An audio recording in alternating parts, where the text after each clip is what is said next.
membatalkan i'tikaf ada dua. Ada tiga bagi wanita, bagi laki-laki ada dua.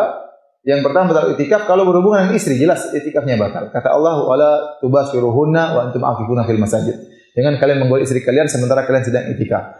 Yang kedua, keluar dari masjid tanpa ada darurat. Keluar dari masjid tanpa ada darurat. Kalau kita keluar hanya sebagian tubuh, sementara sebagian masih di masjid, masih belum batal. Nabi SAW waktu i'tikaf, beliau menyisir rambut beliau, Aisyah yang sisir. Jadi masjid Nabi dengan rumah Nabi nyambung di bagian di bagian depan nyambung, ya, sehingga ada jendela. Jadi Nabi sedang i'tikaf, beliau mengeluarkan kepala beliau di rumah beliau untuk disisir oleh Aisyah radhiyallahu taala anha. Tapi tidak batal karena yang keluar cuma kepalanya saja, paham? Ya, badannya masih di masjid. Jadi kalau antum tangannya keluar jendela enggak batal ya. Kepalanya keluar jendela enggak batal. Tapi kalau loncat batal. Karena seluruh anggota tubuh keluar tanpa ada keperluan. Paham? Adapun keluar-keluar yang darurat tidak membatalkan i'tikaf. Contoh seorang i'tikaf kemudian dia harus buang air sementara WC-nya di luar masjid misalnya. Tidak mengapa. Ya, ini karena darurat. Dia buang air kemudian balik, enggak jadi masalah. Bahkan kata para ulama, jika ternyata WC yang ada di masjid tidak memadai. Contoh peserta i'tikaf ramai sampai ratusan. WC cuma satu. Ada masjid seperti itu. Saya pernah ngisi pengajian yang hadir mungkin lebih dari 1.000 ramai. Ya, masjid WC cuma satu. Ternyata orang malas nyumbang WC kali. Pengen nyumbang masjid ya. Padahal itu juga dapat pahala ya. WC dipakai orang yang hendak ke masjid ya. Ya, kalau seperti itu gimana? Mau ngantri banyak orang nggak mungkin. Jadi kalau ternyata WC tidak memadai, kata para ulama, boleh seorang pergi ke rumahnya dekat masjid hanya sekedar untuk apa? Buang air segera balik karena darurat. Ya. Misalnya dia ke WC, tidak mungkin ini WC kalau mau mandi harus ngantri lama, kemudian tidak bisa dia. Dia harus ke rumah, maka kata para ulama kalau memang darurat boleh dia ke rumah, ke WC mandi kemudian apa? Balik. Dan ini saya sampaikan juga kepada para ikhwan yang mungkin ingin berniat i'tikaf di Masjidil Haram. I'tikaf di Masjidil Haram terkadang WC-nya sangat ramai.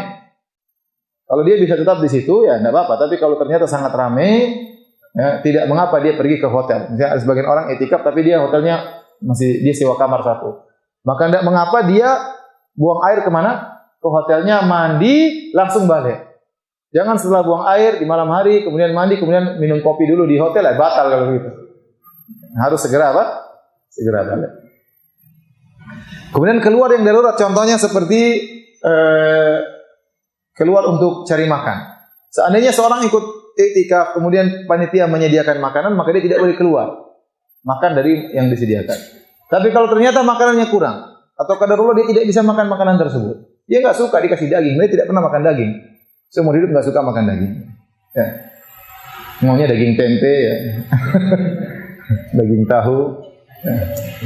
Jadi kalau daging itu nggak bisa dia. Ya kalau seperti itu maka dia boleh keluar cari makanan. Kemana? Ya ke warung terdekat. Kemudian makan di warung, kemudian balik. Tidak batal i'tikafnya. Tapi jangan dia bilang, kita pergi sana ada bebek enak di sebelah sana, 2 kilo dari masjid. Nah, itu batal kalau itu. Ya. Itu batal. Berarti keluar tidak darurat. Paham ya? Nah, jadi ini keluar yang diperbolehkan. Adapun keluar tanpa ada alasan atau alasan duniawi, keluar karena ingin bisnis, ya itu nggak boleh, batal i'tikafnya. Tidak boleh, itu batal i'tikafnya. Di antara dalilnya akan hal ini, Nabi SAW pernah i'tikaf kemudian dijenguk oleh istrinya Sofia radhiyallahu taala anha, Sofia bintu Huyai. Sofia ini seorang wanita dari Yahudi. Bapaknya Huyai bin Akhtab, pimpinan dari Yahudi. Ya. Dari Bani Nadir ya.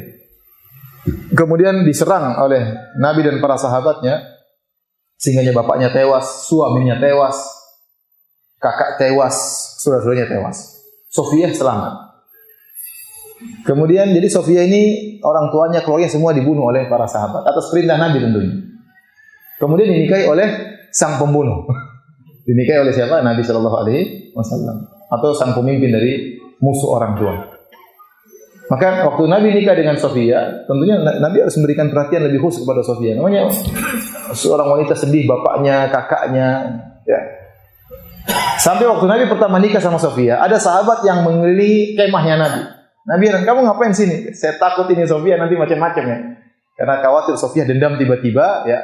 Tapi subhanallah, Nabi bisa mengambil hatinya. Mengambil hati siapa? Sofiyah, ya. Perhatian Nabi luar biasa. Di antaranya waktu Sofiyah hendak naik di atas ontanya, Nabi meninggikan apa? Lututnya supaya pahanya diinjak oleh Sofiyah untuk naik di atas ontanya. Di antara perhatian Nabi SAW waktu Nabi sedang i'tikaf, Sofiyah datang, maka Nabi ngobrol sama Sofiyah. Ngobrol suami dengan istri. Tidak lama kemudian Sofiyah pulang, karena maka Nabi keluar dari masjid ngantarin siapa? Sofiyah ke rumahnya. Nabi keluar karena darurat, karena itu di malam hari dan rumah Sofiyah tidak terlalu jauh. Jadi rumah istri Nabi itu sekitar masjid aja. Jadi Nabi keluar dari masjid, ini keluar. Tapi karena ada darurat dalam rangka mengantarkan istrinya kemana? Pulang ke rumahnya di malam hari. Ini dalil bahwasanya tidak semua keluar dari masjid membatalkan apa? I'tikaf. Ya. Baik, jadi inilah ya mungkin beberapa perkara yang saya sampaikan tentang masalah i'tikaf. Maka seorang kalau bisa dimudahkan oleh Allah untuk i'tikaf, maka berusaha untuk apa? I'tikaf.